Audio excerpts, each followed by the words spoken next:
रक्षाबंधन का दिन भाई बहन के लिए साल का सबसे खास दिन होता है। लेकिन क्या हो उधर यही दिन उनकी जिंदगी का सबसे अजीब और डरावना मोड़ बन जाए।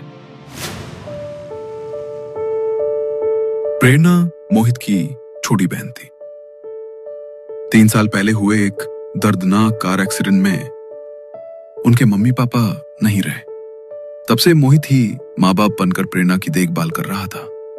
आज रक्षाबंधन था और घर में सुबह से ही एक प्यारा सा हंगामा मचा हुआ था।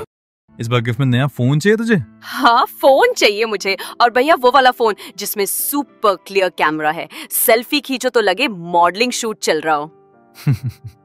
अरे अच्छे सेल्फी के लिए फोन की नहीं, अच्छे चेहरे की जरूरत होती है। उसमें बेचारे फोन का क्या कसूर। काश राखी की जगह मिर्ची की माला ही बांध देती, तब शायद आपको समझ आता। अच्छा बाबा, नाराज मत हो, ला दूंगा अच्छा सा फोन मेरी प्यारी बहना के लिए, पक्का। दोनों बहन भाई रक्षाबंधन मना चुके थे और अब उनके बीच ऐसे ही हंसी मजाक चल रहा था। तभी अचानक घर की डोरबेल बजती है। इस टाइम कौन आया? अच्छा हाँ, शायद पार्सल वाला होगा। मोहित ने जाकर दरवाजा खोला तो सामने पार्सल वाला ही था, लेकिन उसके चेहरे पर एक अजीब सी हंसी थी। उसने मोहित को पार्सल दिया और बिना ओटीपी पूछे सीधा पलक झपकते ही वहां से गायब हो गया। बड़ा ही अजीब आदमी था, ओटीपी भी नहीं पूछा। खैर बाद में खुद ही फोन करेगा। क्या है इस पार्सल में भैया? अरे तूने बोला था ना तुझे वो हॉरर स्टोरीज वाली बुक चाहिए, बस वही मंगाई है। थैंक यू भैया, लाओ दिखाओ। प्रेरणा ने बॉक्स खोला तो उसमें किताब के साथ साथ एक और छोटा बॉक्स भी रखा था। जैसे ही उसने वो दूसरा बॉक्स खोला तो उसमें उसी किताब के नाम से एक गेम था और उसके साथ एक नोट भी रखा हुआ था। प्रेरणा ने वो नोट निकाला और पढ़ने लगी। आप हमारे पहले कस्टमर्स हैं और इसलिए ये स्पेशल हॉरर गेम सिर्फ आपके लिए है।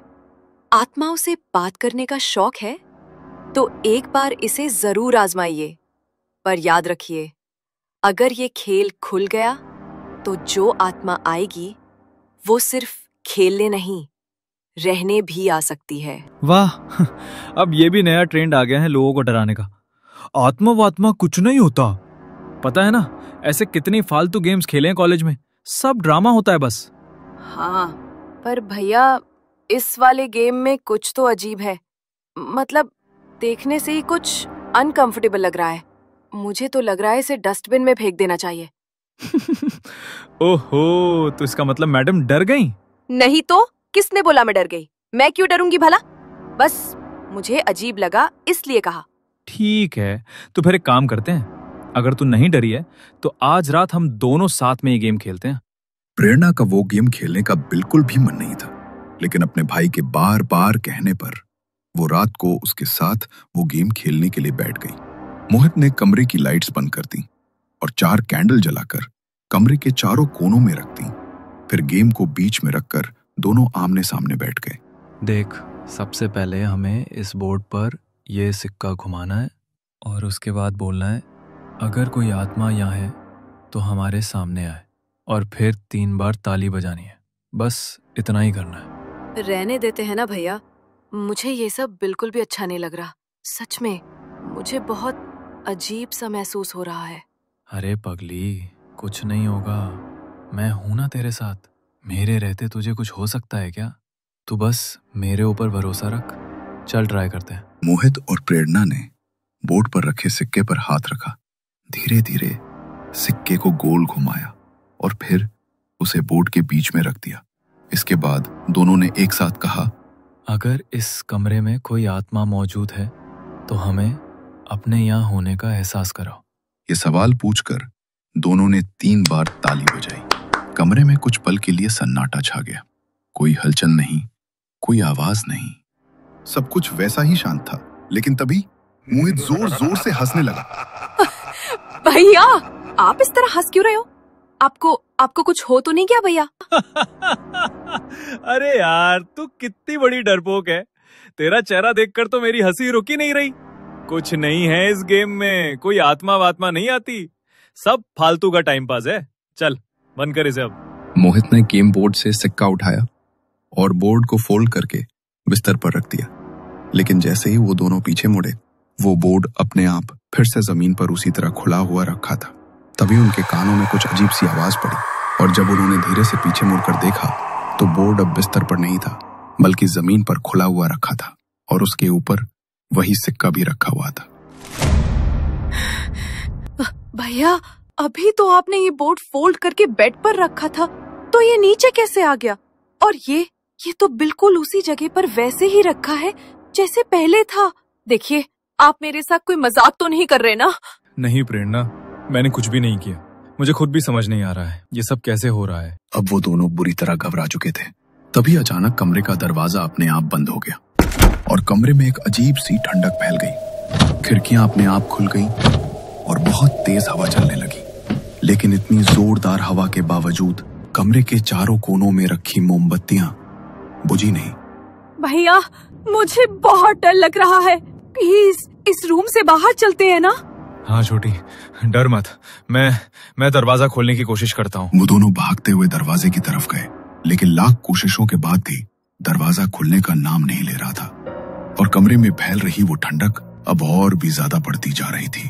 तभी उनके कानों में एक अजीब सी आवाज पड़ी, जैसे कोई कमरे में बहुत जोर जोर से सांसें ले रहा हो। उन्होंने हिम्मत करके पीछे मुड़कर देखा, लेकिन वहां कोई नहीं था। तभी मोहित का शरीर जोर जोर से कांपने लगा। वो अचानक हवा में उठा और सीधा सामने की दीवार पर जाकर टकराया। उसके सिर पर जोर से चोट लगी और खून बहने लगा। माया, माया, ये सब क्या हो रहा है? आपके सिर से तो खून बह रहा है। हमें ये गेम में ही खेलना चाहिए था भैया। मोहित इस हालत में नहीं था कि कुछ बोल सके। प्रेरणा जल्दी से अपनी अलमारी की तरफ भागी, एक कपड़ा निकाला और मोहित के सर से खून पोंछकर उसके माथे पर वो कपड़ा कसकर बांध दिया। धीरे धीरे कमरे में छाई हुई ठंडक थोड़ी कम हुई, और तेज चलने वाली हवाएं भी अब शांत होने लगी। उन्हें लगा शायद सब कुछ अब ठीक हो गया है, लेकिन तभी उन्हें वहां किसी के कदमों की धीमी आहट सुनाई दी।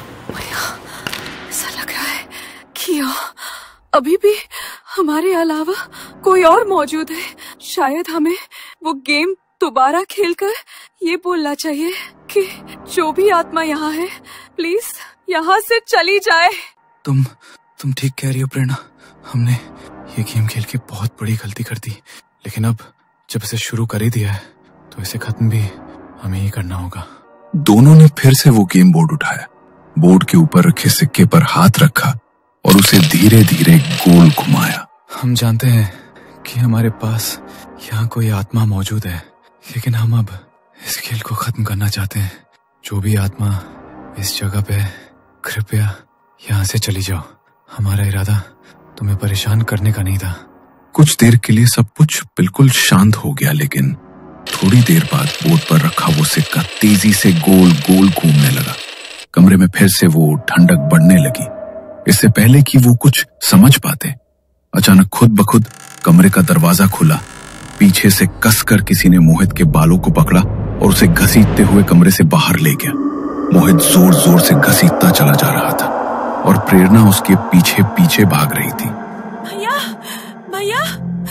अचानक घसीटते घसीटते मोहित घर के दूसरे कमरे के बाहर जाकर रुका, लेकिन मानो जैसे उसे किसी ने हवा में उठाया। कुछ देर बाद मोहित के पैर जमीन पर आकर टिके, लेकिन जैसे तो वो अपने होश में नहीं था। उसने अपना सर कमरे के दरवाजे में मारना शुरू किया। उसके सर पर पहले ही चोट लगी थी और प्रेरणा ने उसके सर पर जो कपड़ा बांधा था वो भी अब खून से भर चुका था। मोहित की ऐसी हालत देखकर प्रेरणा को कुछ भी समझ नहीं आ रहा था। वो डरते हुए उसके पास गई। उसने मोहित को रोकने की बहुत कोशिश की। भैया, आपको क्या हो गया भैया? प्लीज ऐसा मत कीजिए, आपको कुछ हो जाएगा। मोहित अचानक रुका। प्रेरणा अपने स्कार्फ से उसके माथे से निकला खून साफ करने लगी। तभी मोहित ने अपने माथे से उसका हाथ हटाया और बड़ी ही भयानक मुस्कुराहट के साथ उसे देखने लगा। उसने उसकी गर्दन पकड़ी और उसे दूर फेंक दिया। वो उसकी ओर देखता हुआ बड़े ही भयानक तरीके से हंसने लगा और हंसते हुए अपने हाथ पैरों पर उल्टा घूम गया और अपने हाथ पैरों के सहारे सीढ़ियों से नीचे उतरने लगा। उसे इस तरह देख प्रेरणा की जान हलक को आ गई थी। मुझे कुछ भी करके भैया को बचाना होगा। मैं खुद किसी आत्मा का सामना नहीं कर सकती। भगवान जी प्लीज मेरी मदद करो, मुझे बाहर जाना होगा। उनके घर से कुछ दूरी पर एक मंदिर था। प्रेरणा वहीं पर जाना चाहती थी, इसलिए वो जल्दी से नीचे उतरी। लेकिन इससे पहले वो दरवाजे तक पहुंच पाती, सीढ़ियों के नीचे छिपे मोहित ने उसके पैर को पकड़कर खींच लिया और वो सीधी जमीन पर गिर पड़ी। मोहित उसे देखकर पागलों की तरह हंसने लगा। आत्माओं को बुलाने का बहुत शौक था ना तुम्हें, तो लो अब मैं आ गई। पर अब तुम मुझसे दूर क्यों भाग गए हो? देखो, हम दोनों से बहुत बड़ी गलती हो गई, लेकिन प्लीज मेरे भैया को छोड़ दो, मेरे भैया को जाने दो। हम तुम्हें परेशान नहीं करना चाहते थे। No no no no no तुम मुझे बुला सकते हो अपनी मर्जी से, लेकिन जाऊंगी तो मैं खुद अपनी मर्जी से, और वो भी तुम दोनों को लेकर। मैं बिल्कुल अकेली हूँ, मेरे साथ कोई है ही नहीं, इसलिए मुझे तुम्हारी आत्मा चाहिए, हमेशा हमेशा के लिए। नहीं नहीं, मैं अपने भैया को कुछ नहीं होने दूंगी। उसकी बात सुनकर मोहित जोर जोर से भयानक आवाज में हंसने लगा। उसने अपने हाथ की हड्डी को मरोड़ा और पूरे घर में उसकी हड्डियों के चटकने की आवाज गूंज उठी। दर्द के मारे वो जोर जोर से चिल्ला रहा था, और जैसे ही प्रेरणा उसके पास जा रही थी, वैसे ही वो खुद को और ज्यादा दर्द पहुंचा रहा था। प्लीज ऐसा मत करो, मेरे भैया को छोड़ दो, उन्हें बहुत दर्द हो रहा है। लगता है तुझे अपने भाई को दर्द में देखकर कुछ ज्यादा ही तकलीफ हो रही है। एक काम करती हूँ, पहले तुझे ही मार देती हूँ, तो फिर तुझे तकलीफ नहीं होगी। उसने डाइनिंग टेबल पर रखी फूड बास्केट से चाकू उठाया और प्रेरणा की तरफ फेंक कर मारा। वो चाकू सीधा प्रेरणा के हाथ में जा लगा। प्रेरणा दर्द से चीख उठी। मोहित तेजी से उसकी तरफ भागा और उसके हाथ से चाकू खींच लिया और उसी चाकू को उसकी हथेली में घोंप दिया। वो बार बार उसी घाव पर वार करता गया। प्रेरणा का पूरा हाथ खून से सन चुका था। उसकी आंखों से आंसू लगातार बह रहे थे, लेकिन मोहित के ऊपर तो अब शैतान सवार था। दर्द हो रहा है? कोई बात नहीं, थोड़ी देर में सब खत्म हो जाएगा, क्योंकि मरने के बाद कोई दर्द नहीं होता। प्रेरणा ने पूरी हिम्मत जुटाकर चाकू अपनी हथेली से निकाला, लेकिन मोहित ने उसी वक्त चाकू दोबारा उठा लिया, पर इस बार उसने प्रेरणा पर वार नहीं किया। उसने अपनी ही कलाई पर चीरे लगाने शुरू कर दिए। खून टपकता हुआ जमीन पर गिरने लगा। प्लीज मेरे भैया के साथ ऐसा मत करो, प्लीज ऐसा मत करो। प्रेरणा जोर जोर से रोती रही। मोहित अपने ही शरीर को जख्मी करता हुआ वहां से दूसरी ओर भाग गया। आज रक्षाबंधन का दिन था, और इस दिन अपने भाई की ये हालत देखकर प्रेरणा का दिल जैसे अंदर ही अंदर फट गया। उसी पल उसके दिमाग में एक बात कौंधी। जरूर इसका सलूशन उसी नोट में लिखा होगा जिसमें गेम की इंस्ट्रक्शंस थी। मुझे वो पेज ढूंढना होगा। प्रेरणा दौड़ती हुई ऊपर गई। उसके हाथ से टपकता हुआ खून पूरी सीढ़ियों पर फैल गया था। उसी कमरे में पहुंची जहां वो गेम खेल रहे थे। गेम का बोर्ड अब भी जमीन पर रखा था। चारों कोनों में मोमबत्तियां जल रही थी, लेकिन वो नोट वहां नहीं था। वो हर जगह देखने लगी। तभी बिस्तर के नीचे कुछ दिखाई दिया। मिल गया। लेकिन जैसे ही उसने उस पन्ने को पढ़ा, उसके चेहरे की उम्मीद सिहरन में बदल गई। ओह नो, इसमें तो कोई सोल्यूशन लिखा ही नहीं है। यहाँ तो साफ साफ लिखा है, एक बार अगर कोई आत्मा इस गेम से आ जाए तो उसे वापस भेजने का कोई तरीका नहीं है। गॉड, प्लीज मेरे भैया को बचा लो, मैं अपने भैया को नहीं खोना चाहती। प्रेरणा भगवान से प्रार्थना करती हुई जोर जोर से रोने लगी, लेकिन तभी उसे कुछ गिरने की आवाज आई, जैसे कुछ बहुत तेज आवाज के साथ गिरा हो। वो कमरे के बाहर की तरफ भागी और उसने देखा कि मोहित सीढ़ियों से नीचे गिरा हुआ है। वो नीचे गई तो मोहित के अंदर कोई हलचल नहीं हो रही थी। उसने मोहित को सहलाया, लेकिन मोहित का पूरा शरीर खून सा सुना हुआ था और वो पूरी तरह ठंडा पड़ चुका था। प्रेरणा ने उसकी सांसें देखी तो वो भी रुक चुकी थी। नहीं नहीं, मेरे भैया को कुछ नहीं हो सकता। बोलो ना भैया, आपको कुछ नहीं हुआ? आप ठीक हो ना भैया? प्लीज बोलो भैया। प्रेरणा अपनी गोद में अपने भाई का सिर रखे रो रही थी। उसकी जिंदगी में उसके भैया के अलावा कोई नहीं था। सुबह ही उसने उसके साथ रक्षाबंधन मनाया था, लेकिन अब वही भाई उसे हमेशा के लिए छोड़ चुका था। वो खुद को संभाल नहीं पा रही थी। उसका पूरा शरीर कांप रहा था। उसी वक्त पीछे से हलचल हुई। प्रेरणा ने धीरे से पीछे मुड़कर देखा तो एक काली परछाई उसकी ओर बढ़ रही थी। मारना चाहती हो ना तुम मुझे? तो ठीक है, मार दो। मेरे भाई को तो तुमने मुझसे छीन ही लिया, तो अब मैं भी जीकर क्या करूंगी? मार दो, खत्म कर दो मुझे। ऐसा कह ही रही थी कि सामने की टेबल पर रखा फूलदान हवा में अपने आप उठ गया और सीधा प्रेरणा के सिर पर आकर लगा। उसके सिर से खून बहने लगा और तभी वो काली परछाई उसके बालों को झपट कर पकड़ती है और घसीटना शुरू कर देती है। मगर तभी वो अचानक रुक गई, जैसे प्रेरणा के पैरों को किसी ने पकड़ लिया हो। प्रेरणा ने कांपते हुए सामने देखा और सामने का नजारा देखकर उसकी आंखों से आंसू बहने लगे, क्योंकि उसके भाई मोहित की आत्मा उसके पैरों को पकड़कर खड़ी थी। भैया, इसने आपको मार डाला। प्लीज आप मुझे मत बचाइए। एक आप ही तो थे जो मेरे जीने का सहारा थे। मैं आपके बिना नहीं जीना चाहती भैया। मैं भी आपके पास ही आना चाहती। नहीं प्रेरणा, मैं अपने होते हुए तुम पर एक आंच नहीं आने दूंगा। और वैसे भी आज रक्षाबंधन का दिन है ना, तुमसे वादा किया था मैंने कि तुम्हारी रक्षा करूंगा। अब जीते जी तो इस आत्मा का कुछ नहीं कर पाया, पर अब ये तुम्हारा कुछ नहीं बिगाड़ पाएगी। तुम्हारा भाई तुम्हारी रक्षा के लिए तुम्हारे साथ है।